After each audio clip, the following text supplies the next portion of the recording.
لوگ بہت اصرار کر رہے تھے کہ جی محرم پہ کچھ بیان ہو جائے.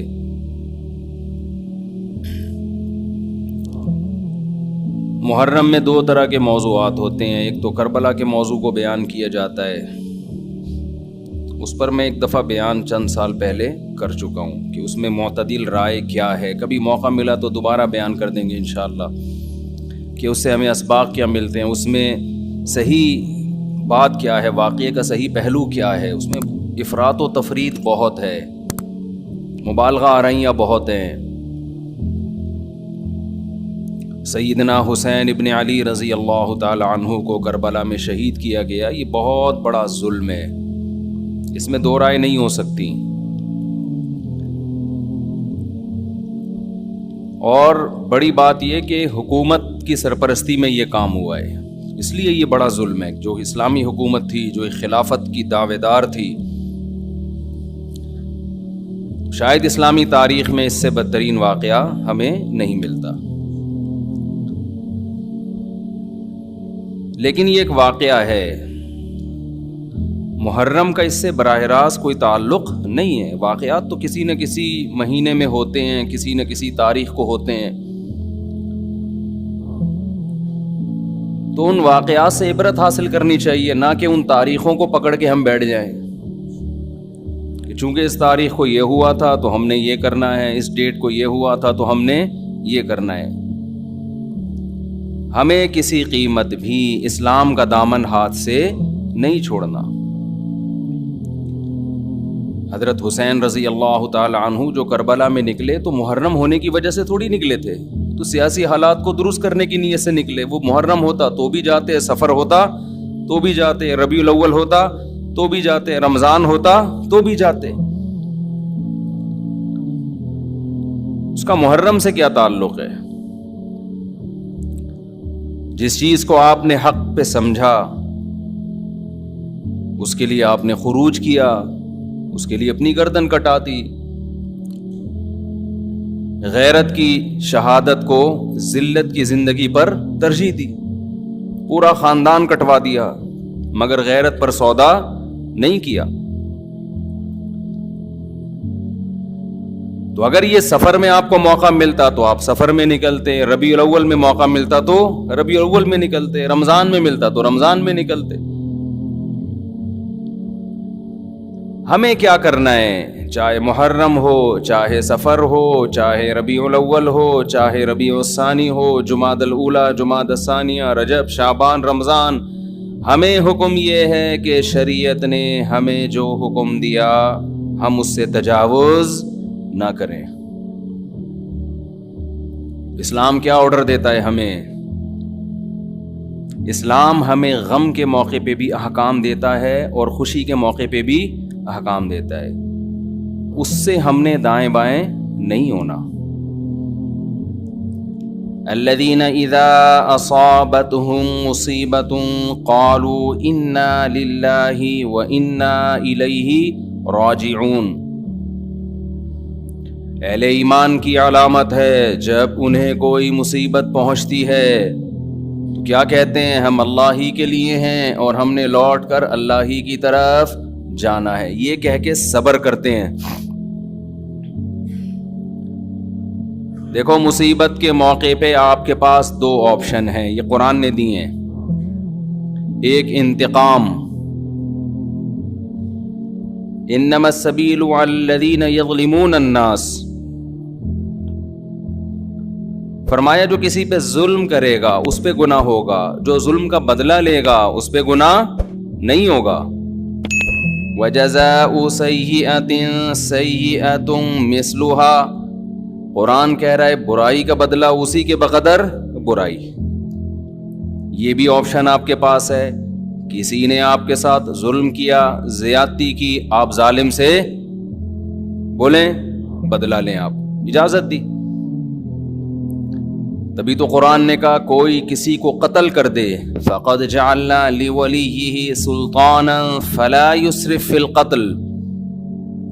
اللہ کہتے ہیں ہم نے مقتول کے وارث کو اجازت دی ہے کہ قاتل سے بدلہ لے لے. ہم نے اس کو یہ قدرت دے دی ہے, ہم نے طاقت دے دی ہے, ہم نے اجازت دے دی ہے. بین الاقوامی لا تو کہتا ہے کہ قاتل کو آپ قتل نہیں کر سکتے, اس کو یہ ہوگا, عمر قید ہوگی. اللہ کہتے ہیں نا نا نا نا, کسی کے باپ کو قتل کر دیا گیا, بیٹے کو پرمیشن ہے کہ وہ قاتل سے قصاص لے. حکومت اس میں تعاون کرے گی, قصاص تو یہی لے گا. حکومت کا کام ہے قاتل کو پکڑ کے مقتول کے وارث کے حوالے کرنا. بتا بھائی چھوڑنا چاہتا ہے یا مارنا چاہتا ہے. حکومت کا یہ کام ہے. حکومت چھوڑ نہیں سکتی آپشن, کیونکہ گورنمنٹ کا بندہ نہیں گیا ہے. بندہ تو جس کا گیا اس کو تکلیف ہوئی ہے نا. جو سیکولر حکومتیں ہیں وہ انسانوں کو اپنا غلام سمجھتی ہیں, حالانکہ وہ دعویٰ کرتے ہیں کہ ہم انسانوں کو غلامی سے نکال رہے ہیں. اسلام کہتے ہیں کسی کے غلام نہیں ہے, کوئی حکومت کا غلام نہیں ہوتا. حکومت کا کام مینجمنٹ ہے اور لوگوں کو ظلم کا بدلہ دلانا ہے, عدل و انصاف فراہم کرنا ہے. دنیا نے کیا کیا, قانون سازی کر کے انسانوں کے اوپر تھوپ دی ہے. وہ کیا کیا تھوپی ہے وہ ایک لمبی کہانی ہے. کہ دعویٰ تو یہ ہے کہ ہم آزادی, انسان کو آزاد کر رہے ہیں, آزاد نہیں کر رہے, سب کی غلامی سے نکال کے اپنا غلام بنا رہے ہیں. عورت کو شوہر کی غلامی سے نکالا, ریاست کا غلام بنا دیا. شوہر جو باپ پہ خرچ کرتا, بیوی پہ خرچ کرتا, بولا نہیں باپ بیوی پہ خرچ نہیں کرو, ایک دھیلا بھی تم پہ, ہمیں ٹیکس دو, 40% ہمیں دو اپنی تنخواہ کا. 1 لاکھ کما رہے ہو, 40,000 ہمیں دو, ہماری مرضی, پھر ہم تمہارے باپ کو ہولڈ ہاؤس میں کتنا دیں اور تمہاری بیوی کو ہم کتنا دیں, یہ ہماری مرضی, ہمارا ہیڈک ہے, تمہارا نہیں ہے. یہ اسلام ریلیشن کا قائل ہے. ریلیشن شوہر بیوی کا ریلیشن ہے. شوہر بیوی پہ خرچ کرے گا تاکہ بیوی اس سے محبت کرے, بیٹا باپ پہ خرچ کرے گا تاکہ باپ اپنے بچوں کو شوق سے پالیں گے, یہ بڑھاپے میں ہمارا سہارا ہے. آپ نے سارے ریلیشن ختم کر کے لوگوں کو غلام بنا دیا, کس کا؟ ریاست کا. اسی میں یہی ہے کہ اسلام کہتا ہے کسی کے باپ کو قتل کیا گیا ہے, انتقام کی آگ کس میں بھڑک رہی ہے؟ گورنمنٹ میں تھوڑی بھڑک رہی ہے. حکومت کا کیا لگتا ہے بھائی وہ؟ اچھا بھلا تمیز سے بیان چل رہا تھا, محبت سے غصہ آ گیا مجھے, آرام سے چل رہا تھا نا. یہی ہے نا, یہ لبرل لوگوں سے ہمیں واسطہ پڑتا ہے نا, صبح شام گوروں کے گیت گاتے رہتے ہیں بیٹھ کے, مغربی ممالک کے گیت گاتے ہیں, اتنا اچھا سسٹم, اتنا اچھا سسٹم. وہ کیا خاک سسٹم ہے یار یہ, جس میں انسان کو اس کے بنیادی حقوق نہیں مل رہے.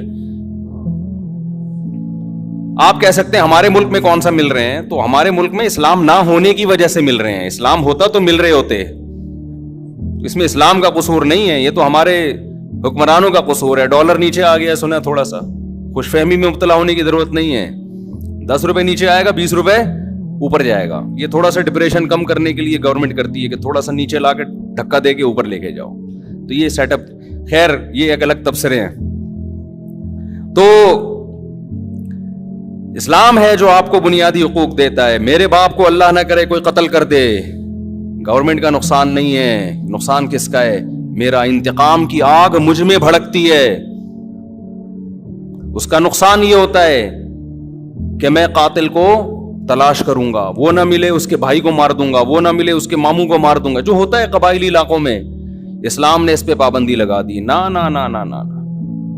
اللہ کہتے ہیں فقط جعلنا لولیہ سلطانا, دیکھو ہم نے تمہارے جذبات کا خیال کیا ہے, ہم نے تمہیں طاقت دی ہے کہ قاتل سے بدلہ لوگے تمہیں گناہ نہیں ملے گا. اب جب ہم نے تمہیں تمہارا حق دے دیا تو اب حد سے تجاوز نہ کرو.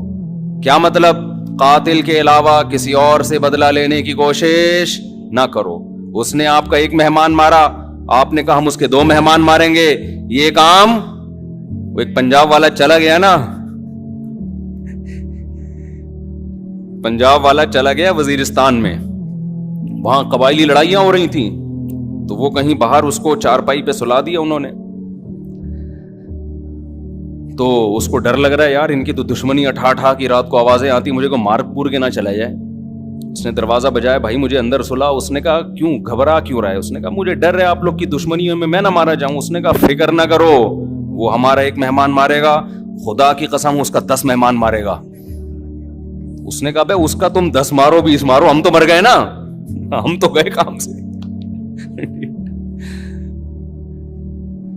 تو دیہاتی علاقوں میں چاہے بلوچستان ہو, چاہے اندرون سندھ ہو, چاہے کے پی ہو, چاہے پنجاب ہو, یہی ہوتا ہے.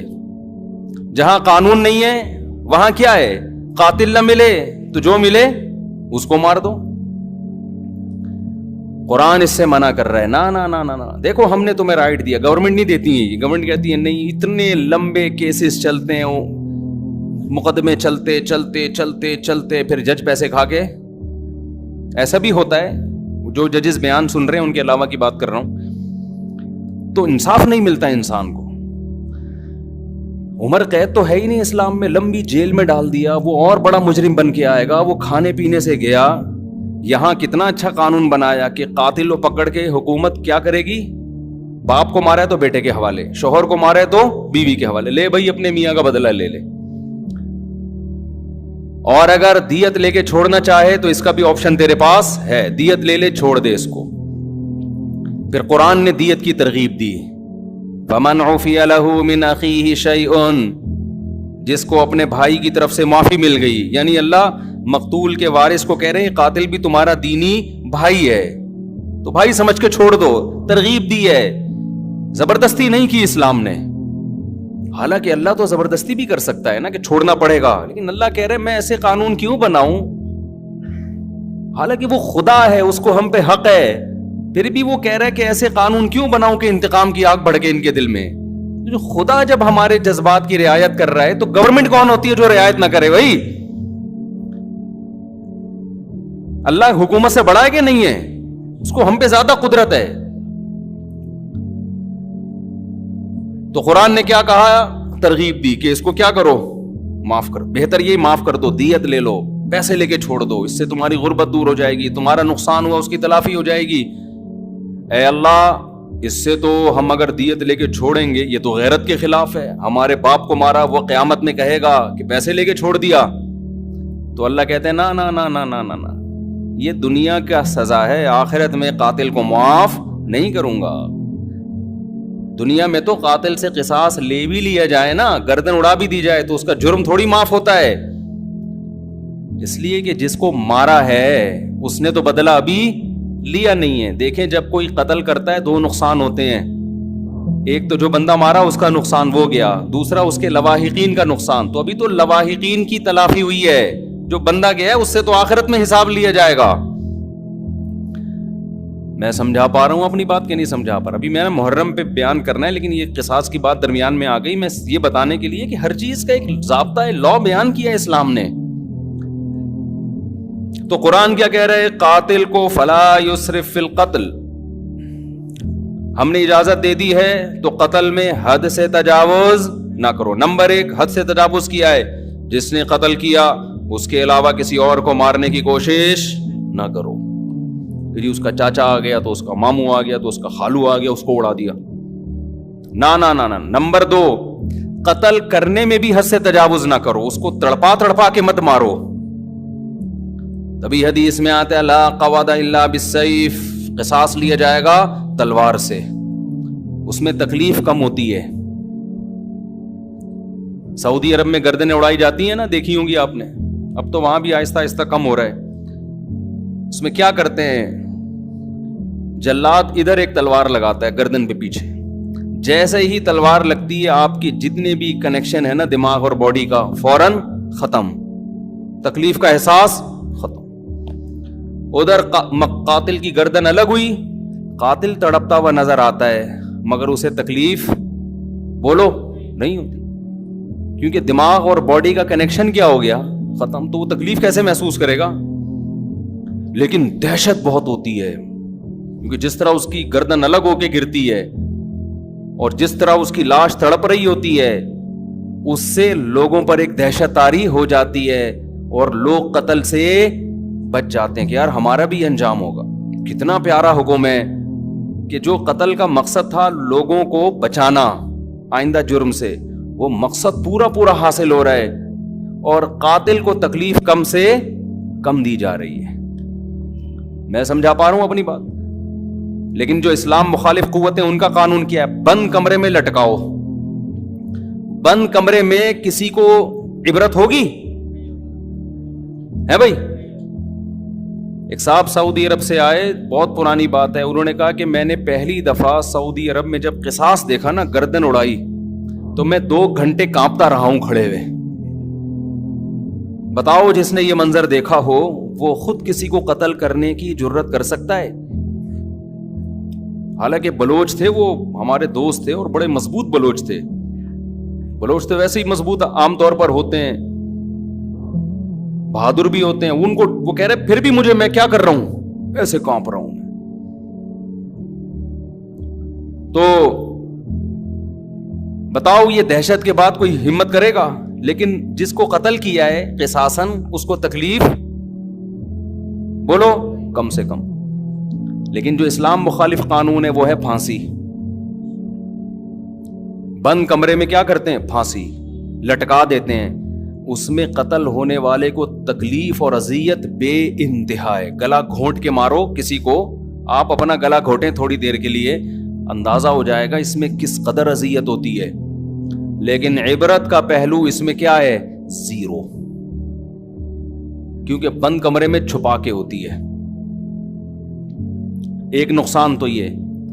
دوسرا نقصان, جب کھلے عام قصاص لیا جاتا ہے جو اسلام کا حکم ہے, اس میں معافی کا آپشن بہت زیادہ ہے. جو قاتل مقتول ہے نا, اس کے وارثوں کو پبلک کہے گی کہ یار اس کو کیا کرو, چھوڑ دو, ہمیں ترس آ رہا ہے. ساری دنیا کے سامنے چوک پہ بٹھائے ہوئے اس کو گردن اڑانے کے لیے, چھوڑو یار دیت لے کے کیا کرو, بولو نا معاف. اس وقت زیادہ ترس آتا ہے لوگوں کو, اس بات کا امکان ہے کہ قاتل معاف کر دے. اور بہت سے ایسے واقعات ہوئے ہیں جب چوک پہ لایا گیا اور جلاد تلوار لے کے کھڑا ہوا ہے, لوگوں نے آ کے درخواستیں کی چھوڑ دو, تو مقتول کے وارثوں نے کیا کہا؟ معاف کیا. بہت ہیں. بند کمرے میں پھانسی میں یہ حکمت, یار نہیں بول رہے رفیع بھائی, پولیس لے کر آؤ. جملہ آپ کو جو سینٹینس جو ہے جملہ کمپلیٹ کیا کریں, جس سے مجھے احساس ہوتا ہے کہ دیکھو میں پوری بیداری کے ساتھ بیان کر رہا ہوں. 1.5 پراٹھے کھا کے بیٹھا ہوں میں یہاں پہ. مجھے ڈاکٹر کہہ رہے ہیں کہ نہیں پراٹھے نہیں کھاؤ, یہ عمر پراٹھوں کی نہیں ہے, کوئی بھی عمر نہیں ہے پراٹھوں کی. لیکن اگر ناشتے میں پراٹھے نہ ہوں تو وہ بیان ایسا مرجھایا ہوا ہوتا ہے. پھر جیسے آپ بیٹھے ہوئے ہیں نا, پھر میں ویسے بیٹھا ہوا ہوتا. تو اس کی ہم نے تلافی یہ کی ہے کہ بھائی صبح پراٹھے کھا لو, دوپہر کا کھانا ناغا کر دو. کیا خیال ہے؟ اس کی تلافی اس طریقے سے, پراٹھے چھوڑ دیں, دنیا چھوڑ دے آدمی, ناشتے میں اس کے بغیر مزہ نہیں ہے. کھائے تو مزے کی چیز ہے نا. ڈاکٹر لوگ جو ڈائٹنگ پلان بناتے ہیں اس میں تو انسان کے زندگی کے مزے, آپ دیکھو کیٹو ڈائٹ کے نام سے آج کل آ رہا ہے کہ صبح یہ کھائیں, پالک کے اتنے پتے کھا لیں. ہم بکری کو کھلاتے ہیں پالک کے پتے, اتنا پودینہ, اس میں اتنے ٹماٹر ڈال کے چاٹ بنا کے کھا لیں اس کو. اور پھر دوپہر کو آپ نے تھوڑے سے پتہ نہیں کیا کرتے ہیں وہ, یہ کھا لیں 2 انڈے. اور یہ رات کو آپ تھوڑا سا گوشت, وہ بھی نمکین بالکل سوکھا. اس سے آپ کی صحت بہت اچھی ہو جائے گی. تو کرنا کیا ہے بھائی, ایسی صحت کے اچھے کر کے کیا خیال, زندگی لمبی ہو جائے گی آپ کی. پتے کھا کے 90 سال جینے سے بہتر ہے گوشت کھا کے, انڈے کھا کے, پراٹھے کھا کے 50 سال میں یا 40 سال میں مر جائے آدمی. میں خود صحت کا قائل ہوں کہ انسان کو پھوڑنا پھاڑنا نہیں چاہیے, صحت کا بہت خیال کرنا چاہیے, کیونکہ جب بیمار ہوتا ہے تو اندازہ ہوتا ہے صحت کتنی بڑی نعمت ہے. لیکن اس کو اپنے اوپر مسلط کرنے کی بالکل بھی ضرورت نہیں ہے. جلدی سے ایک چھوٹی سی بات بتا کے بس آگے چلتا ہوں میں. صحت بنانا ہے, کم کھاؤ, محنت زیادہ کرو, بس. یہ بڑا بہترین معتدل سا اصول ہے, کھاؤ کم. اب ہم نے صبح پراٹھے پھوڑے ہیں تو دوپہر شاٹ, ٹھیک ہے نا. جب تک شدید بھوک نہیں لگے گی تو نہیں کھائیں گے ہم. رات کو تو بہت ہی کم کھاؤ, کیونکہ سونا ہوتا ہے تو توند بھر کے سو گے تو پھٹو گے ایک دن دھماکے کے ساتھ. پھٹ رہے ہیں لوگ, یہ تو بہت سے دھماکے ہو رہے ہیں نا, بندہ کھا کے پھٹا ہوتا ہے. ہم سمجھتے ہیں گیس کا سلنڈر پھٹا ہے, تو وہ بندے جس طرح سے کھا رہے ہیں نا لوگ اسپیڈ میں, تو رات کو کہتے ہیں نا صبح کھاؤ بادشاہوں کی طرح, دوپہر کھاؤ, پتہ نہیں پورا ملفوظ بھول گیا میں, صبح کھاؤ ناشتہ بادشاہوں کی طرح کرو, میٹابولزم بہت تیز ہوتا ہے اس وقت, لکڑ ہضم پتر ہضم. دوپہر کھاؤ کچھ الگ سے ہے, کچھ جملہ مالداروں کی طرح, تھوڑا کم کر لو. اور رات کو کھاؤ فقیروں کی طرح, جیسے ملا ہی نہیں کھانے کو.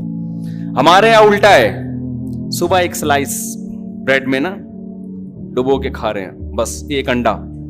دوپہر کو تھوڑا بڑھا دیا اور رات کو پھوڑتے ہیں, اس کو کھانا کہتے ہی نہیں, پھر سو جاتے ہیں. تو الٹا چل رہا ہے. ماہرین کہتے ہیں نا کہ صبح زیادہ کھاؤ گے, پھر دوپہر کم اور رات کو اور کم, تو باڈی بھی ایسے ہو جائے گی. اور اگر الٹا چلایا نا, صبح کم دوپہر زیادہ, تو باڈی بھی کیسی ہو جائے گی, ایسے اوپر سے چلنا شروع ہو گیا, ایسے پھولتے چلے جاؤ گے. خیر, کہاں سے آواز چلی گئی. تو میں قصاص کی بات کر رہا تھا, یہ بات درمیان میں آ گئی, محرم پہ آؤں گا انشاءاللہ ابھی. تو عرض یہ کر رہا تھا کہ دیکھو کتنی حکمتیں ہیں نا اسلام کی. تو کوئی دین اسلام جیسا ہے نہیں, ہو نہیں سکتا. تو اس میں معافی کا بھی چانس زیادہ ہے کہ قاتل کو معاف کرنے کا آپشن اس میں زیادہ ہے. جب کھلے عام ہوگا تو انسان کا دل نرم ہو جاتا ہے, چل بھائی چھوڑ دیا میں نے. لوگ بھی اس کو ترغیب دیتے ہیں. تکلیف کم سے کم ہے جس سے قصاص لیا جا رہا ہے.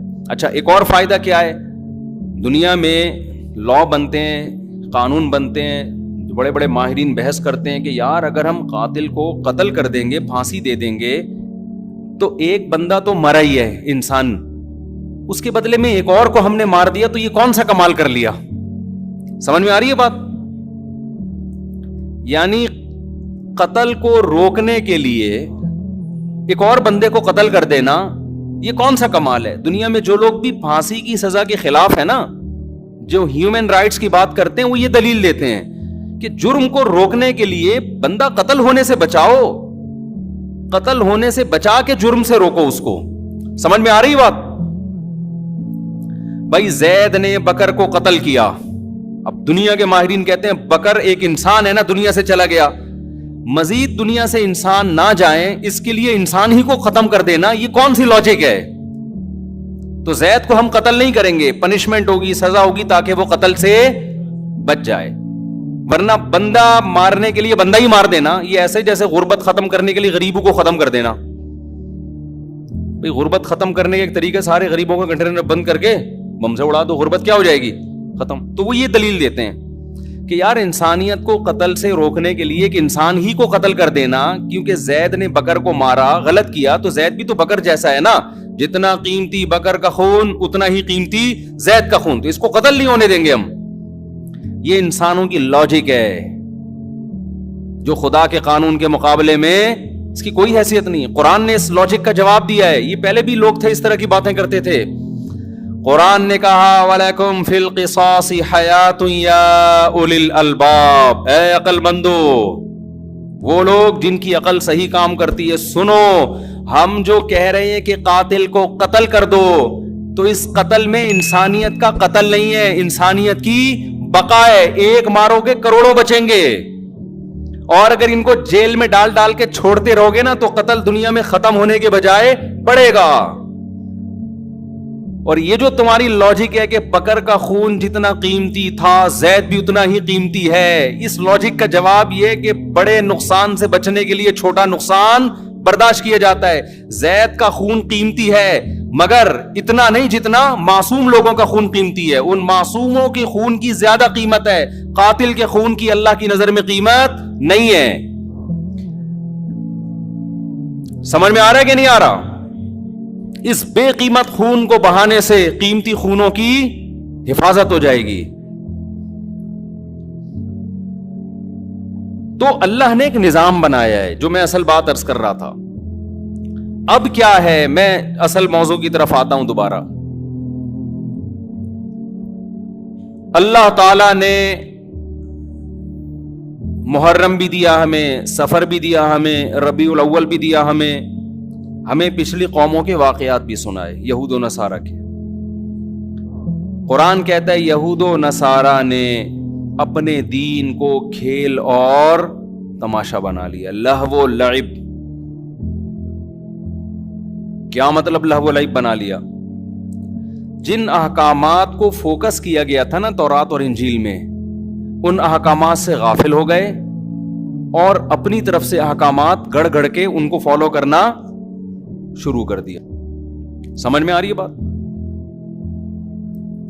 یہاں تک کہ ان میں بھی پھر اختلافات شروع ہوئے. کسی نے کہا یہ صحیح ہے, کسی نے کہا یہ غلط ہے. اختلاف ہوتے ہوتے ہوتے ہوتے حدیث میں آتا ہے 72 فرقوں میں ڈیوائیڈ ہو گئے. وہ کتنے فرقوں میں؟ 72. کیونکہ جب نئی نئی چیزیں ایجاد کی ہیں نا تو نئی چیزوں کی بریکیں کیا ہوتی ہیں؟ بولو، فیل. مثلاً آپ نے کہا ربیع الاول میں ہم یوں بھی کریں گے، نبی کے نام پہ یہ بھی کریں گے، وہ بھی کریں گے. تو بھئی جب آپ دن منا رہے ہیں تو کچھ لوگوں نے کہا پھر کیک بھی کاٹیں گے، پراپر سالگرہ منائیں گے. کچھ نے اس کی مخالفت کی، کچھ نے حمایت کی. مخالفت کرنے والوں کے پاس بھی کوئی دلیل نہیں ہے، اس لیے کہ جس بیس پہ آپ مخالفت کر رہے ہو کہ یہ صحابہ سے ثابت نہیں ہے، تو جو آپ کر رہے ہو وہ کہاں سے ثابت ہے؟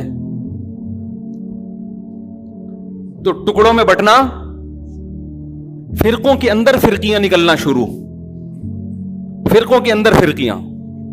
پھر بعض نے کہا ہم 12 ربیع الاول کو عید کی نماز بھی پڑھیں گے، کیونکہ جب عید کا دن ہے تو نماز بھی ہونی چاہیے، اور ہو رہی ہے بعض علاقوں میں عید کی پراپر نماز. اس پہ انہی کے علماء نے اعتراض کیا کہ بھئی عید کی دو عیدوں کی نمازیں ثابت ہیں، 12 کو نماز ثابت نہیں ہے.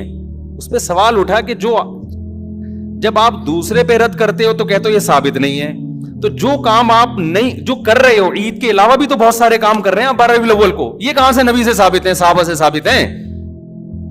نہیں، یہی بات میرا خیال ہے.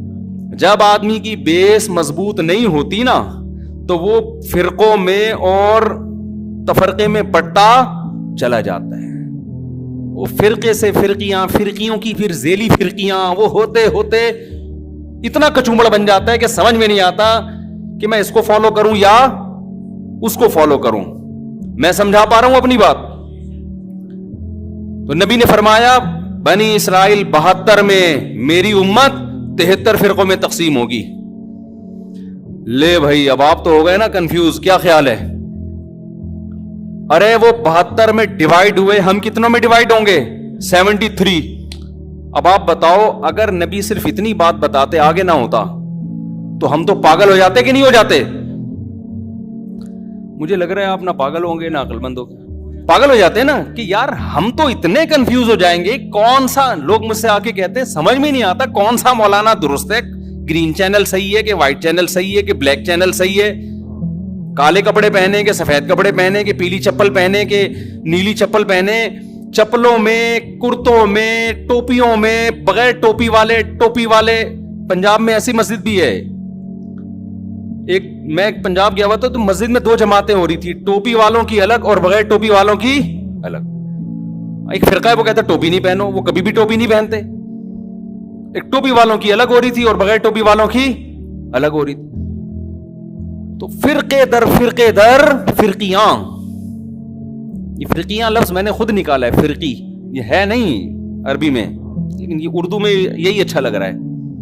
جیسے مولانا ہوتے ہیں نا، ہمارے سر میں مولانا کا مطلب مولانا، مولوی کا مطلب تھوڑا سا چھوٹا قسم کا. اور ایک حضرت نے ایک لفظ نکالا تھا مولوڑی، جو بالکل جس کو کچھ بھی نہ آتا ہو لیکن مولانا بن کے گھوم رہا ہو.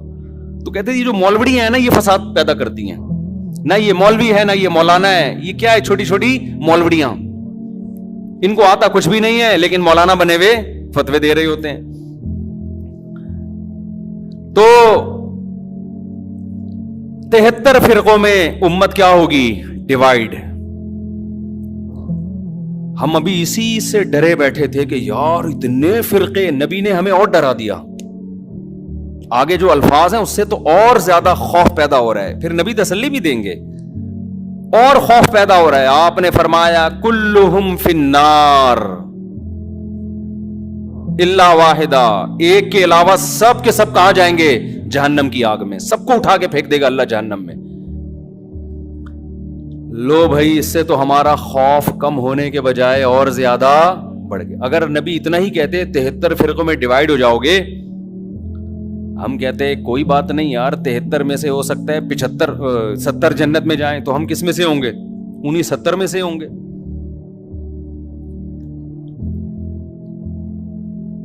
یہ بہت اہم بیان کر رہا ہوں، اس کو کھوپڑی میں بٹھائیں کسی طریقے سے.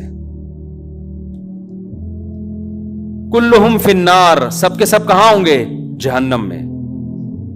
صرف ایک کیا ہوگا؟ وہ کہاں جائے گا؟ جنت میں.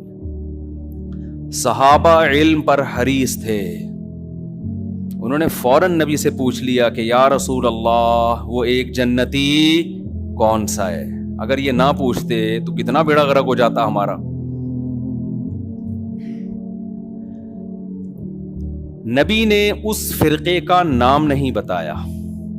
یہ بھی ہمارے نبی نے ہم پر بہت بڑا احسان کیا, کیونکہ اگر نبی نام بتاتے تو سب لوگ وہی نام رکھ لیتے.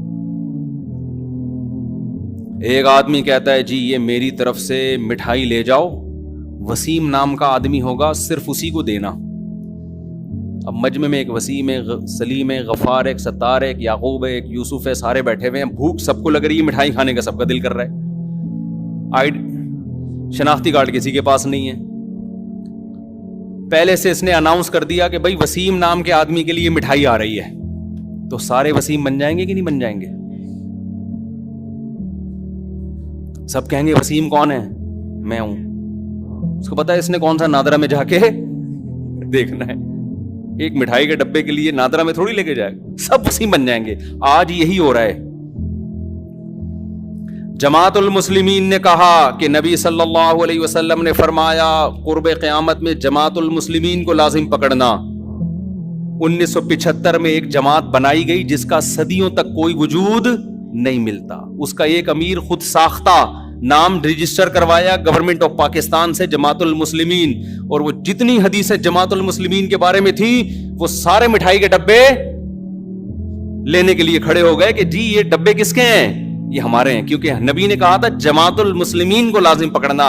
اور دیکھو یہ دیوبندی ہے, وہ حنفی ہے, وہ بریلوی ہے, وہ شیعہ ہے, وہ اہل حدیث ہے. اصل میں کس کا تذکرہ آتا ہے حدیث میں؟ جماعت المسلمین. او بھائی نبی نے یہ نہیں کہا تھا 1975 میں کوئی جماعت جس کا نام جماعت المسلمین ہو اس کو لازم پکڑنا.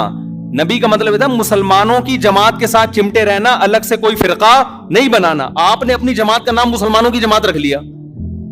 پاگل آدمی تو سینس لیس لوگ ہیں بالکل. تو 1975 سے پہلے مسلمان میں جو صحیح فرقہ تھا وہ تو اس کا تو کوئی جماعت المسلمین کا نام نہیں تھا, وہ کہاں جائے گا پھر؟ میں نے پشاور میں بیان کیا, میں نے ان لوگوں سے کہا دیکھو جو اسلام صدیوں پہلے پشاور میں آیا تھا نا وہی صحیح ہے. اب اگر کوئی تمہیں قرآن و حدیث کے نام پہ ورغلا رہا ہے کہ ہم صحیح اسلام لائے, ہم قرآن و حدیث, تو ان سے بولو 1200 سال پہلے کیا آیا تھا پشاور میں؟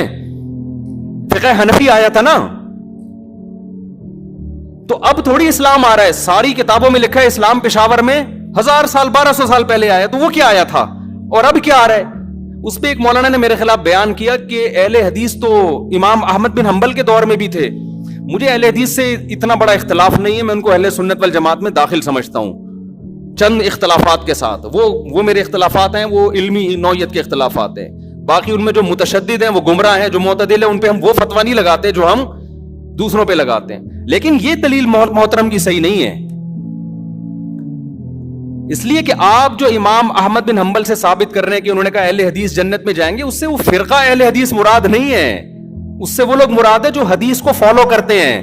تو ابو حنیفہ بھی حدیث کو فالو کرتے تھے, امام شافعی بھی فالو کرتے تھے, اب امام احمد بن حنبل بھی فالو کرتے تھے. اس کی سب سے بڑی دلیل یہ ہے کہ امام احمد بن حنبل کے فالوورز کو اہل حدیث نہیں کہا جاتا بلکہ حنبلی کہا جاتا ہے, حالانکہ وہ تو اہل حدیث ہیں, کیونکہ امام احمد بن حنبل خود اہل حدیث ہیں, تو ان کے فالوورز کو حنبلی کیوں کہہ رہے ہو پھر؟ میں سمجھا پا رہا ہوں اپنی بات؟ تو آج لفاظی ہے, الفاظوں سے کھیلا جا رہا ہے, الفاظوں سے, ناموں سے کیا جا رہا ہے. ناموں سے نہیں ہوتا. کہتے ہیں ملتے جلتے ناموں سے دھوکہ نہ کھائیں. چاول کی بوری پہ لکھا ہوا ہے, چینی کی بوری پہ لکھا ہوا ہے چاول. ایک آدمی نے دکان میں چینی کی بوری ہے, لکھا ہوا کیا ہے؟ چاول. اس نے بولا چینی ہے, لکھا ہوا چاول کیوں؟ کہہ رہے مکھیوں کو دھوکہ دینے کے لیے. مکھی دھوکے میں آئے گی؟ مکھی لیبل دیکھ کے کبھی بھی دھوکے میں نہیں آتی, وہ خوشبو دیکھ کے جاتی ہے. ہمارے نبی سے صحابہ نے پوچھا کہ اس فرقے کا نام بتائیں, آپ نے نام نہیں بتایا کیونکہ سب لیبل اچھا لگا کے دھوکہ دیتے. آپ نے اس فرقے میں جو خوشبو ہے اس کو بتایا کہ اس میں خوشبو کیا آ رہی ہوگی, اس میں جو علامتیں ہیں وہ کیا ہیں. جہاں اسمیل آ رہی ہو نبی اور صحابہ کی, اس اسمیل کی طرف چلے جانا, اور جہاں نبی کو لغت سے نکال دیا یا نبی کو تو رکھا ہوئے صحابہ کو نکال دیا, اس کے قریب اس کے لیبل اور نام کو دیکھ کر جانے کی کوشش نہ کرنا. آج ہمارا لوگ خون پی لیتے ہیں, کئی طلاقیں دے رہے ہیں, 3 طلاقیں. جس کو دیکھو سعودی عرب کے بن باز کا فتویٰ, صالح العثیمین کا فتویٰ, ان 2 مفتیوں کا فتویٰ کہ بھی سعودی عرب یہ کہہ رہا ہے کہ 3 طلاقیں ایک ہوتی ہیں. میں کہتا ہوں تم نے کلمہ سعودی عرب کا پڑھا ہے یا نبی اور صحابہ کا کلمہ پڑھا ہے؟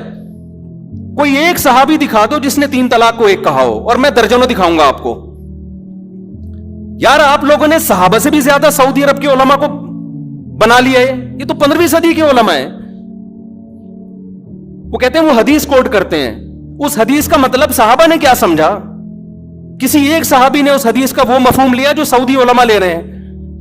میں سعودی علماء کے خلاف نہیں ہوں, وہ ہم سے زیادہ بہتر ہوں گے, ہم سے تقویٰ میں, للہیت میں, علماء کا ادب ہمارے لیے ضروری ہے.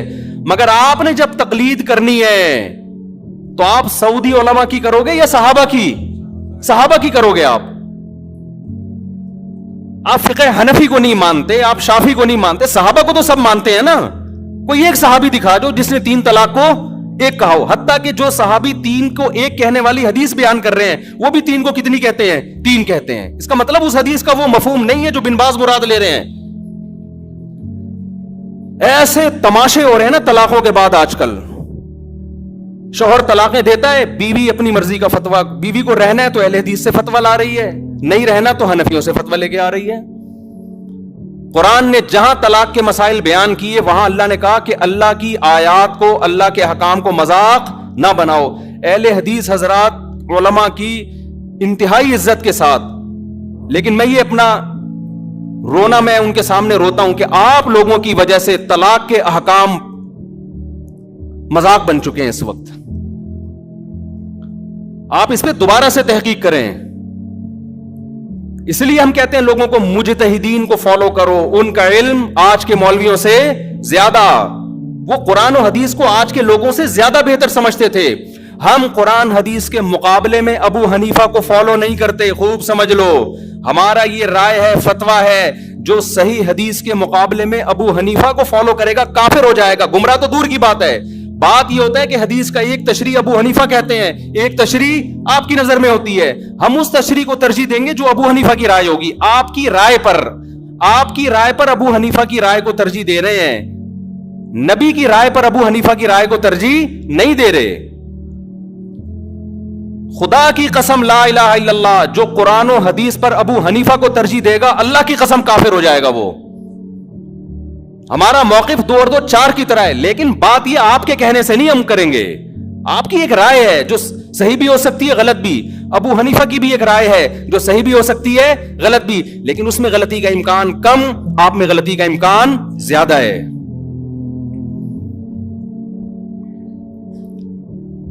تو طلاق ثلاث میں تو 4 ائمہ متفق ہیں. یہ تو تابعین تبع تابعین کے دور کے ہیں, سارے صحابہ متفق ہیں. آپ کو حدیث مل گئی, یہ کیسی بات ہے بھائی؟ میں ایک اہل حدیث عالم کے پاس گیا, میں نے فتویٰ دیا تھا 3 طلاقیں واقع ہو گئی ہیں. وہ صاحب لے آئے اہل حدیث سے فتویٰ. میں نے ان سے کہا کہ آپ تقلید کرتے ہیں؟ انہوں نے کہا نہیں میں تحقیق کرتا ہوں. میں نے کہا چلو پھر میں اہل حدیث عالم کے پاس چلتا ہوں, اب تحقیق کی دنیا میں ہم دیکھتے ہیں کون صحیح ہے کون غلط ہے. آپ نے تو تحقیق کرنی ہے نا, تقلید تو کرنی نہیں ہے, لیکن یہ کر رہے تقلید ہی ہوتے ہیں, لیبل تحقیق کی, کیونکہ تحقیق پھر پوری ہوتی ہے, ادھوری نہیں ہوتی. میں ان اہل حدیث کے پاس گیا, بڑے احترام سے بیٹھا, میں نے کہا حضرت آپ نے فتویٰ دیا ہے, اس کی دلیل دیں. انہوں نے صحیح مسلم کی مشہور حدیث پیش کر دی, نبی کے دور میں 3 ایک سمجھی جاتی تھی, ابو بکر کے دور میں. میں نے کہا ایسے تو متع کے بارے میں بھی آتا ہے, نبی کے دور میں متع جائز سمجھا جاتا تھا, ابو بکر کے دور میں عمر نے پابندی لگائی, تو پھر متع بھی حلال ہے. کہہ رہے نہیں اس کے تو منسوخ ہونے کی دلیل ہے. تو میں نے کہا اس کے بھی منسوخ ہونے کی دلیل ہے, ادھوری حدیث نہ بتائیں, دوسری حدیث بھی بتائیں. پھر وہ کہنے لگے, میں نے کہا پھر خود اس حدیث کے جو راوی عبداللہ بن عباس ہیں وہ خود کہہ رہے ہیں کہ 3 طلاقیں ایک وقت کی 3 ہوتی ہیں. تو وہ جواب میں کہتے ہیں کہ ہم نے کلمہ عبداللہ بن عباس کا نہیں پڑھا, ہم نے کلمہ نبی کا پڑھا ہے. میں نے کہا ویل ڈن, حضرت مجھے یہ بتائیں کہ آپ نے نبی کا کلمہ پڑھا ہے, عبداللہ بن عباس نے کس کا کلمہ پڑھا تھا؟ انہوں نے نبی کا کلمہ پڑھے بغیر یہ فتویٰ دے دیا. تو میں عرض کر رہا ہوں کہ لفاظی ہے, سمجھ رہے ہیں, لیبل اچھے اچھے لگے ہوئے ہیں. باقی ہر چیز میں اہل حدیث کو غلط نہیں کہتا, بعض چیزوں میں صحیح ہیں وہ, اور بعض چیزوں میں دیوبندی غلط ہے, معذرت کے ساتھ.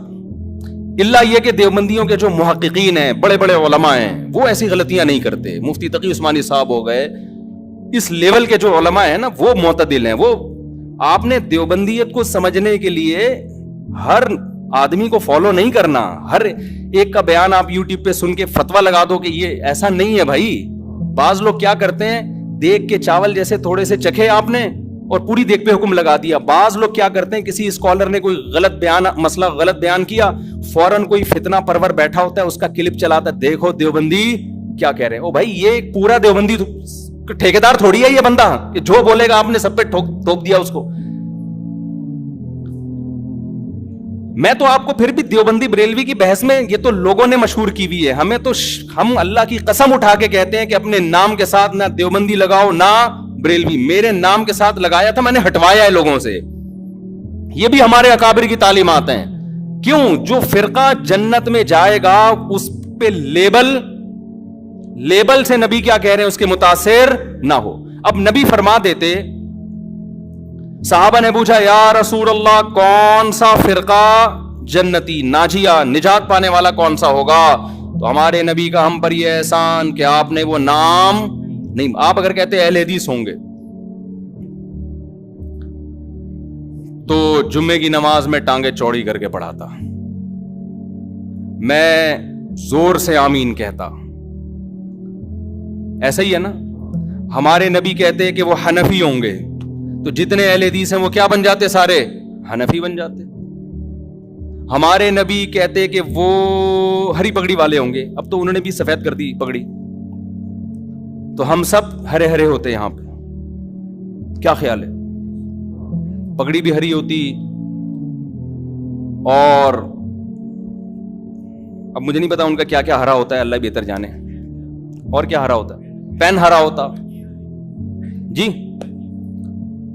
کنگھی ہری ہوتی ہے, شکریہ جی, ٹیوب لائٹ ہری. اچھا خیر, نبی فرماتے وہ دیوبندی ہوں گے تو سب لوگ اپنے نام کے ساتھ کیا لگاتے؟ دیوبندی. نبی فرماتے وہ شیعہ ہوں گے تو سب کیا بنے ہوتے؟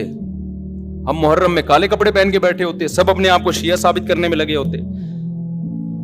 نبی نے علامت بتائی تاکہ ملتے جلتے ناموں سے دھوکا نہ کھائیں, ناموں سے متاثر نہ ہو, نام کچھ بھی ہو.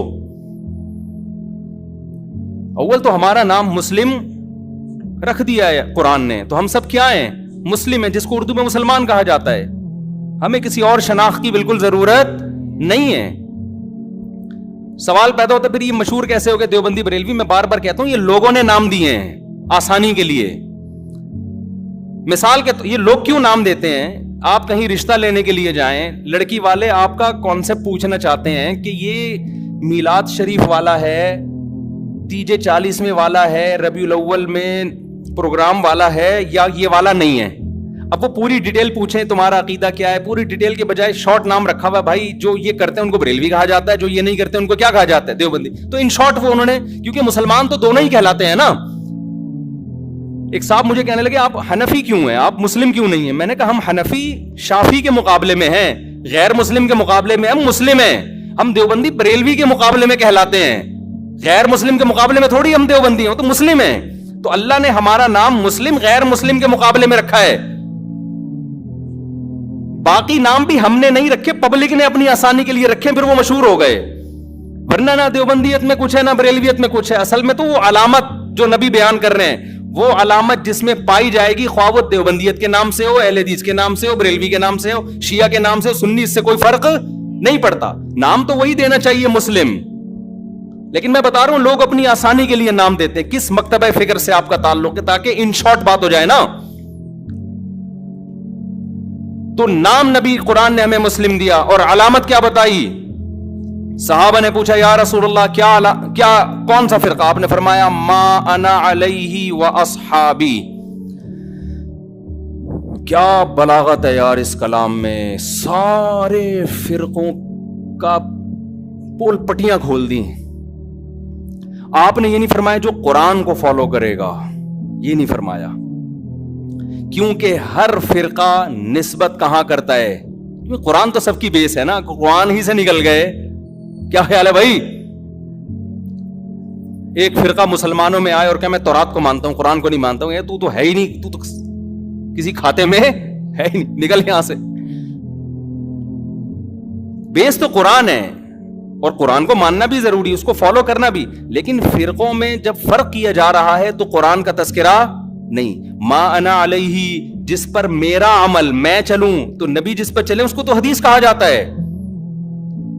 اور یہ بھی نہیں فرمایا حدیث، کیونکہ حدیث قول، عام طور پر حدیث کا اطلاق قول پر ہوتا ہے. بخاری میں ایک روایت آ گئی، مسلم میں ایک روایت آ گئی، لوگ اس کو حدیث سمجھتے ہیں.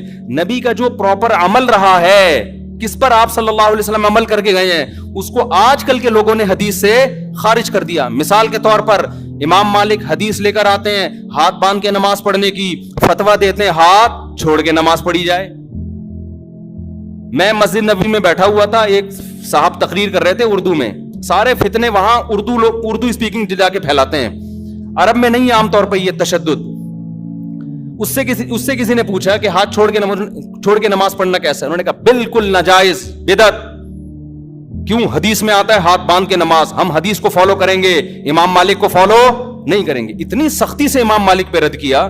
میں نے کہا اس جگہ امام مالک نے کئی سال بیٹھ کے درس دیا ہے، اس نے ان کی شخصیت کا بھی احترام نہیں کیا. عوام یہ میسج لے کے جا رہی ہے کہ قرآن و حدیث کا اس کو پتا ہے، امام مالک کو پتا نہیں تھا، حالانکہ وہ تو تبع تابعین میں سے ہیں. حدیث میں آتا ہے عنقریب ایک شخص پیدا ہونے والا ہے مدینہ میں، جس کی طرف پوری دنیا سے علم کے لیے لوگ آئیں گے. اکثر علماء اس طرف گئے، اس سے مراد امام مالک ہیں. اکثر علماء اس طرف گئے. اتنے بڑے عالم کا مذاق اڑا دیا آپ نے. آپ یوں کہہ سکتے تھے کہ حدیث میں آتا ہے کہ ہاتھ باندھ کے نماز. امام مالک نے دیکھا کہ مدینہ والے ہاتھ چھوڑ کے نماز پڑھ رہے ہیں. امام مالک نے اس سے دلیل پکڑی کہ انہوں نے صحابہ کو دیکھا ہوگا، اور صحابہ نے کس کو دیکھا؟ نبی کو. تو اگرچہ باندھنے کا تذکرہ ہے، لیکن نبی کا آخری عمل کیا تھا؟ ہاتھ چھوڑ کے. تو امام مالک کی رائے میں یہ دلیل ہے. وہ کہہ رہے ہیں کہ حدیث میں تو ہمیں باندھنے کا تذکرہ ملتا ہے، لیکن جو عمل مل رہا ہے ہمیں پریکٹیکلی، جو تواتر مل رہا ہے وہ چھوڑنے کا مل رہا ہے. تو عملی تواتر کو وہ زیادہ ویلیو دے رہے ہیں قولی حدیث سے، تو وہ بھی حدیث ہی پر عمل کر رہے ہیں.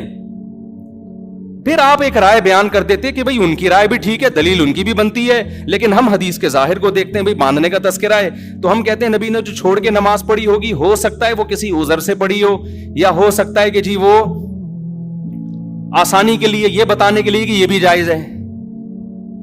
تو ادب کا تقاضا یہ کہ باندھ لیے جائیں. لیکن اگر کوئی امام مالک کی رائے کو فالو کر رہا ہے تو ہم اس کو بھی برا نہیں کہیں گے. یہ انداز ہوتا تو میرا خیال ہے زیادہ اچھا ہوتا. لیکن آج کل کے اسکالرز جو قرآن حدیث کے ٹھیکیدار بنے ہوئے ہیں، ان کا یہ اسٹائل بولو نہیں ہے. ان کا یہ اسٹائل ہے کہ حدیث مجھے آتی ہے، باقی سارے جاہل ہیں.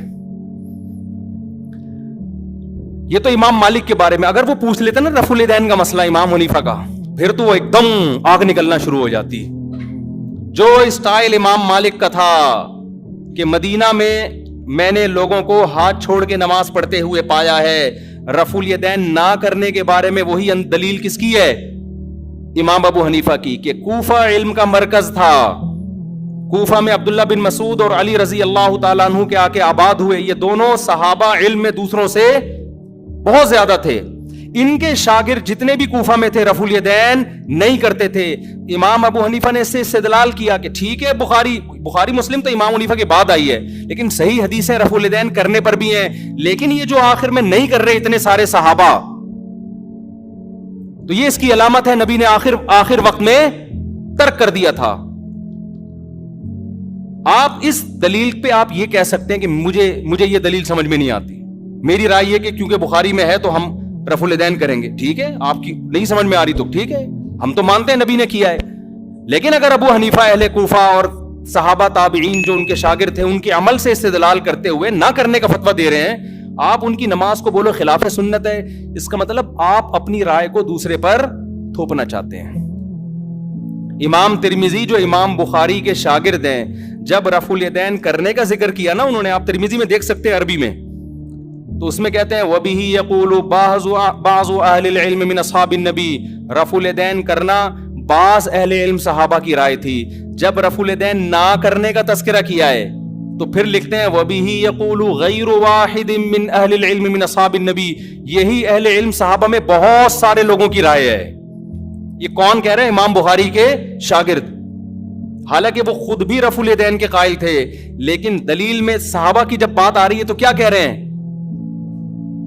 تو میں آپ سے عرض کر رہا ہوں کہ ہر محدث، ہر مجتہد کا اپنا ایک اصول ہوتا ہے، اور اس کا بنیادی مقصد کس کو فالو کرنا ہے؟ نبی کو فالو کرنا. تو آپ صرف قولی حدیث لے رہے ہو، نبی کا عمل نہیں دیکھ رہے، یہ مسٹیک ہے.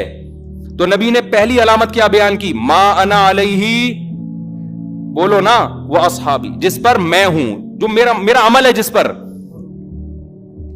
تو یہ نبی کا عمل تھا. اب اس عمل میں اختلاف ہو سکتا ہے، کوئی کہہ رہا ہے ہاتھ چھوڑ کے نماز کا عمل تھا، کوئی کہہ رہا ہے ہاتھ باندھ کے نماز کا عمل تھا، کوئی کہہ رہا ہے رفع الیدین کا عمل تھا، کوئی کہہ رہا ہے نہ کرنے کا عمل تھا، آخر عمل. ٹھیک ہے، یہ اختلاف شریعت میں ناپسندیدہ نہیں ہے. اس اختلاف کی بیس پہ فرقے نہیں بنتے، کوئی بنائے گا تو وہ جہنمی ہے. اور یہ اختلاف صحابہ میں بھی تھا، کیونکہ دونوں میں وہ علامت پائی جا رہی ہے ما انا علیہ.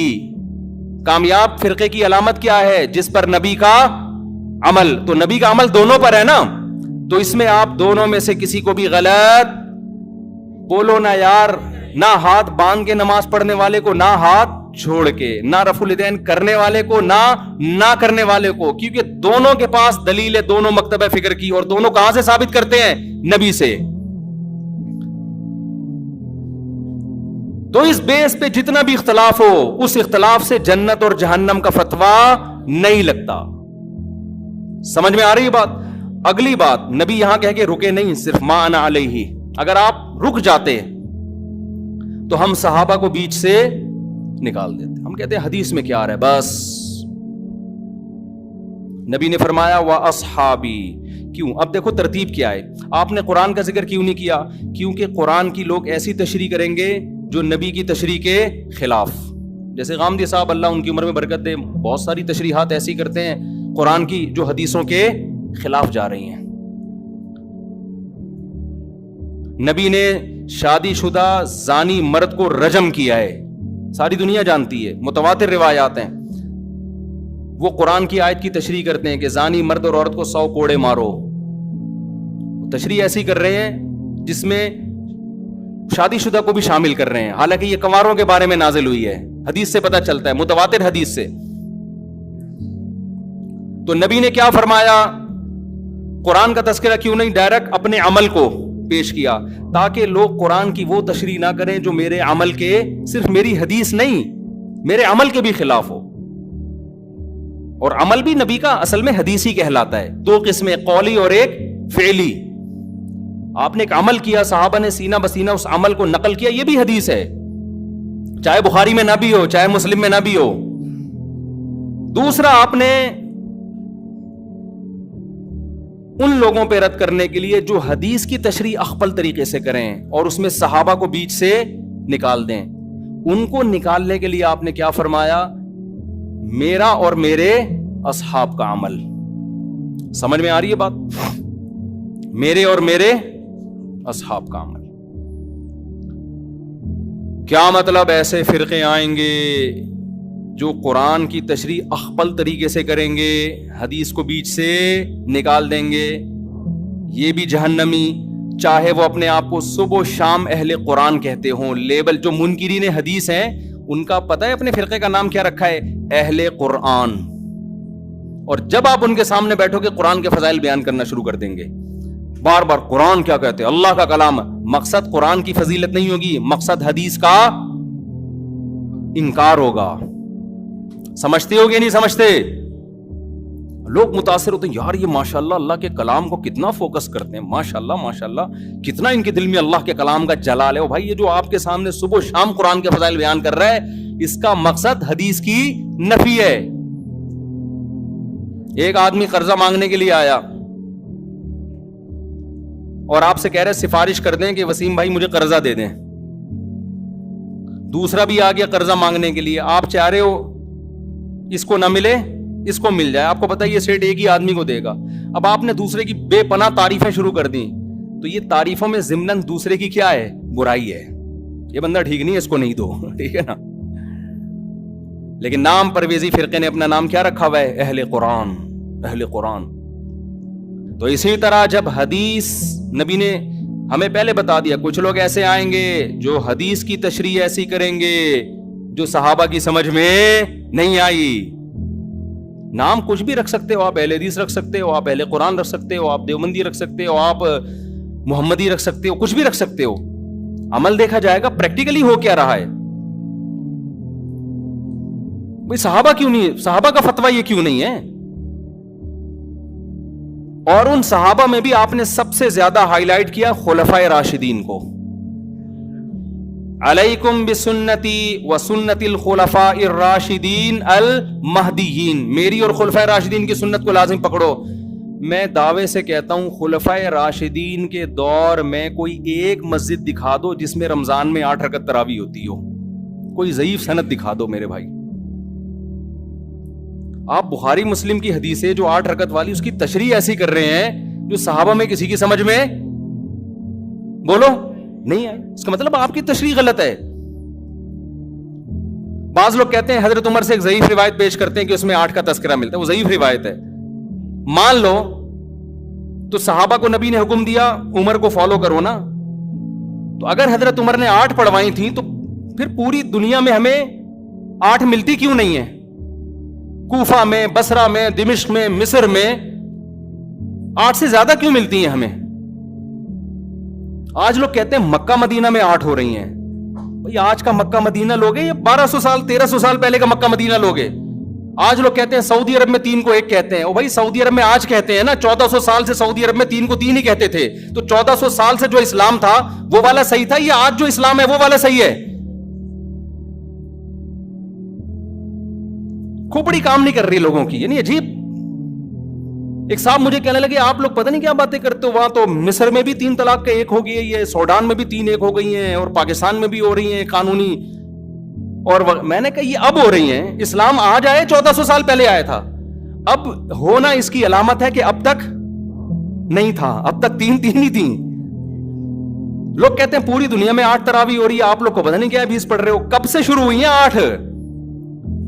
آپ 100-150 سال پہلے تاریخ کی کتابیں اٹھا کے دیکھو, پوری دنیا میں 20 سے کم کہیں بھی 1 رکعت بھی نہیں ہوتی تھی. تو بعد میں چینج ہوئی ہے.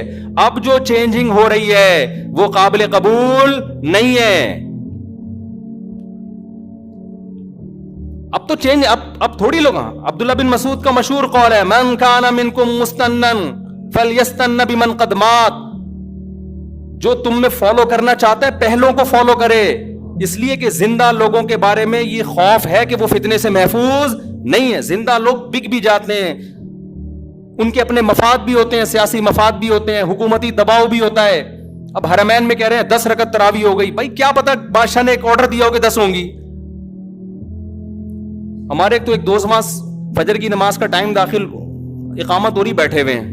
میں نے کہا بھائی نماز کھڑی ہو رہی ہے, مسجد نبی میں پڑھو. کہہ رہے ہیں پتہ نہیں کہ ایسا نہ عمر ملک ہو, بادشاہ کا حکم ہو وقت سے پہلے پڑھنے کا, تو میں پہلے اپلیکیشن میں دیکھ لوں ٹائم داخل بھی ہوا کہ نہیں ہوا. خیر وہ تو تھوڑا انہوں نے غلو کر دیا, لیکن وہ ڈر گئے تھے نا یار کہ ایسا نہ ہو کہ بادشاہ سلامت میں کچھ بھی حکم دے دیا ہو. ایسا ہوتا نہیں ہے کہ بادشاہ سلامت ٹائم سے پہلے نماز پڑھنے کا آرڈر دے دے. لیکن آپ کیسے یہ کہہ سکتے ہو کہ یہ عرب علماء کا فتویٰ ہے؟ اگر چند کا ہے بھی تو ہمارے لیے ان کے احترام کے باوجود وہ فتویٰ حجت نہیں ہے. اب میں آخری بات جو محرم پہ لے کے چلا تھا, میں جلدی سے وہ سمیٹ کے ختم کرتا ہوں. اصل تو میرا ٹاپک یہ تھا محرم. تو بہن بھائی فرقے بنتے چلے جائیں گے, محرم میں جو کچھ ہو رہا ہے یہ لوگ کریں گے. نبی نے فرمایا 73 فرقوں میں امت تقسیم ہوگی. میں نے اور آپ نے وہ کام کرنا ہے جو قرآن میں ہے, حدیث میں ہے, اور اس پر کس کا عمل ہے؟ صحابہ کا. اور یہ جو 4 ائمہ ہے نا, انہوں نے انہی کو فالو کیا ہے, صحابہ کو. اس لیے امت کہتی ہے 4 ائمہ کا جس مسئلے پر اتفاق ہو اس سے شذوذ اور خروج اختیار کرنا جائز نہیں ہے, کیونکہ یہ اس کی ظاہری ایک علامت ہے کہ حق اس میں منحصر ہے. اتنے بڑے بڑے ائمہ کیسے غلطی 1 سے ہوتی ہے, 2 سے ہوتی ہے, 4 متفق کیسے ہو گئے؟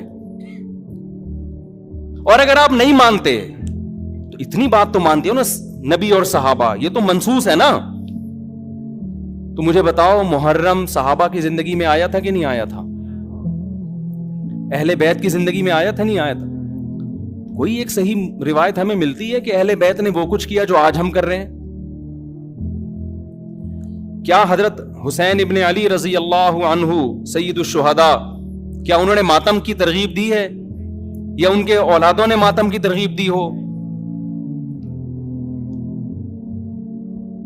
غم منانا، غموں میں رونا پیٹنا، ماتم کرنا، اسلام صبر کی تلقین دیتا ہے۔ اہل بیت کا حکم بھی کیا تھا؟ صبر۔ واویلا کرنا، رونا پیٹنا، چیخنا چلانا یہ اسلام کا حکم نہیں ہے۔ بعض لوگ استدلال کرتے ہیں کہ فلاں موقع پہ نبی صلی اللہ علیہ وسلم روئے، فلاں موقع پہ فلاں صحابی روئے، غم کے موقع پہ روئے ہیں، غم کا موقع گزرنے کے بعد اس تاریخ آنے پر روئے، ایسا ہمیں تذکرہ بولو نہیں ملتا۔ غم کے موقع پہ رونا تو انسان کی نیچر ہے، فطرت ہے، اس میں بھی چیخنے کی اجازت نہیں ہے، ماتم کی اجازت نہیں ہے۔ این جب صدمہ پہنچے اس وقت آپ کو ماتم کی اجازت نہیں، نبی نے لعنت فرمائی ہے، تو صدمہ گزرنے کے 1 سال بعد اس تاریخ کو آنے پر کہاں سے اجازت ہو گئی؟ میں تشدد کا قائل نہیں ہوں، میرا مقصد یہ نہیں ہے کہ آپ جو لوگ یہ کر رہے ہیں ان کو جا جا کے چھیڑیں، تنگ کریں۔ ہمارا ملک فرقہ واریت اور لسانی اور فرقہ وارانہ جھگڑوں کا متحمل نہیں ہے، مار دھاڑ اور نفرت والی تقریریں کرنا نہیں ہے۔ میرا مقصد تو اہل سنت والجماعت کو یہ بتانا ہے کہ آپ ایک فیصلہ کرو، آپ ادھر ہو یا ادھر ہو، آپ کے اصول کچھ اور ہیں، ان کے اصول کچھ اور ہیں، ان کو ان کے اصولوں پہ چلنے دیں۔ جب نبی نے کہہ دیا نا 73 ہوں گے تو 73 ہو کے رہیں گے، آپ فرقہ واریت ختم نہیں کر سکتے۔ آپ نے سلیکٹ کرنا ہے کہ صحیح کون ہے غلط کون ہے۔ آج لوگ کہتے ہیں فرقہ واریت ختم ہو جائے، میں نے کہا نہیں ہو سکتی ختم، بھائی نبی نے کہہ دیا 73 فرقے ہوں گے، کیسے ختم ہوگی؟ آپ نے سلیکٹ کرنا ہے، گائیڈ کرنا ہے کہ صحیح کون ہے، اپنے لیے سلیکشن کرنی ہے کہ ان میں صحیح کون ہے، میں وہاں جاؤں گا۔ آپ کے پاس بہت سارے آپشن ہوتے ہیں دنیا میں بھی، تو آپ سارے آپشن ختم کر دیتے ہو۔ کئی رشتہ آیا آپ کے لیے، بہت ساری لڑکیاں ہیں، آپ نے کہا یہ ٹھیک ہے باقیوں کو بم سے اڑا دو، او بھائی آپ کو جو سمجھ میں آیا آپ اس سے شادی کر لو، بلکہ اس سے بھی نہیں 3 اور سے کر لو۔ اور لڑکی کے پاس ایک آپشن ہے، تو بھائی جو سمجھ میں آ رہا ہے اس سے کر لو، باقی وہ دوسرا جو مرضی آپ کے بلا سے آپ کہیں اس کو مار دو، کیونکہ وہ غلط آدمی کا رشتہ میرے پاس آیا ہے، بندہ ٹھیک نہیں ہے، ابا اس کو مروا دو۔ ابا کہے گا بیٹا تو اتنے لوگ صحیح بھی ہیں غلط بھی ہیں، تجھے جو صحیح لگ رہا ہے وہ بتا دے، جو غلط ہے وہ اس کو رہنے دے، وہ تیرا کام نہیں ہے۔ دنیا میں بہت سی غلط بھی ہوتی ہیں، ان کو وہ غلط مل جائے گا۔ تو فرقے تو رہیں گے، حضرت عیسیٰ علیہ السلام ہی آ کے ان فرقوں کو ختم کریں گے، اور تلوار سے ختم ہوں گے یہ، اور یہ ہمیں اجازت، ہمیں بم پھاڑنے کی، تلوار چلانے کی، گالیاں دینے کی اور ایسے بیان کرنے کی جس سے نفرتیں پھیلیں، ہمیں اس کی اجازت نہیں ہے۔ ہمارے پاس تو جو بھی آتا ہے ہم اس کو گلے لگاتے ہیں، شیعہ لوگ بھی آتے ہیں، ہم ملتے ہیں، تمیز سے بات کرتے ہیں، اکرام کرتے ہیں، السلام علیکم، مذہب پہ بحث نہیں کرتے ہم، کیوں؟ ہمیں پتہ ہے خام خواہ کا جھگڑا ہوگا، جو سیکھنے آنا چاہے بات کر لیتے ہیں اس سے ہم۔ تو ہم نفرتوں کے قائل نہیں ہیں، نہ ہم تشدد کے قائل ہیں، ہم تو آپ کو یہ بتا رہے ہیں کہ آپ فیصلہ کرو کہ آپ ہو کس کیٹیگری میں۔ ہماری حدیث ہمیں یہ بتاتی ہے، ہمارے نبی ہمیں یہ بتاتے ہیں کہ ما انا علیہ واصحابی، جو میرے اور صحابہ کا طریقہ۔ ہمارے نبی پہ محرم بھی آیا، صحابہ پہ محرم بھی آیا، جو انہوں نے کیا ہم بھی وہی کریں گے۔ ہمارے نبی کی زندگی میں ربیع الاول آیا، صحابہ کی زندگی میں خلفائے راشدین کی زندگی میں آیا، جو انہوں نے کیا ہم بولو نا وہ کریں گے۔ انہوں نے کیا کیا؟ صبر کیا ہے۔ غم کے موقع پہ کیا کیا ہے؟ صبر کیا ہے۔ تو ہم بھی کیا کریں گے؟ صبر۔ یا ہمیں اجازت دی ہے قاتل سے قصاص لیں۔ حضرت حسین کے قاتل اگر آج ہمیں مل جائیں، ہم انشاءاللہ ان کو زندہ نہیں چھوڑیں گے۔ جب نہیں ہے ہمارے پاس، ہمارے دور میں نہیں ہے، تو اللہ سے ہم دعا کرتے اللہ ان سے انتقام لے قیامت کے دن، حضرت حسین کے خون کا بدلہ لے اللہ ان سے، اور لے گا، اللہ کیوں چھوڑے گا؟ لیکن اگر ہم نے اس حدود سے تجاوز کر کے ہم نے وہ کچھ کیا جو اللہ اس کے رسول کی منشا کے خلاف ہے، تو میرے بھائی جہاں قاتلوں سے سزا لی جائے گی، اللہ ہمیں بھی نہیں چھوڑے گا کہ یہ کون سی اہل بیت کی تعلیمات تھی جس پر تم عمل کر رہے ہو۔ سفید لباس اسلام میں پسندیدہ ہے، ٹھیک ہے، نبی نے ہر رنگ کا لباس پہنا ہے، پسند کس کو کیا؟ سفید کو۔ وہ محرم میں بھی پسندیدہ، وہ سفر میں بھی، وہ ربیع الاول میں۔